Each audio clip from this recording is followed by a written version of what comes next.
Kain tayo guys. Dinner with Lay again. Ay, dahil magkalapit, kain tayo.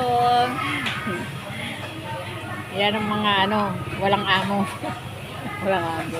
Walang amo. Yung akin, hindi nakakalakad, kaya... Anong ginagawa niya? Ay, galo.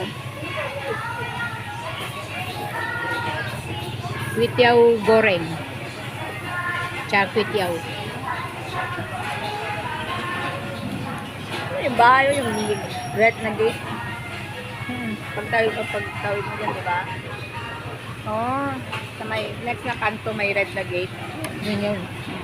Ano yun? Kada ano mo, binabayaran ka agad. Hindi, buwanan. 15 tsaka ano? Katapusan. Oo, parang Pilipinas pala, no? 15.30.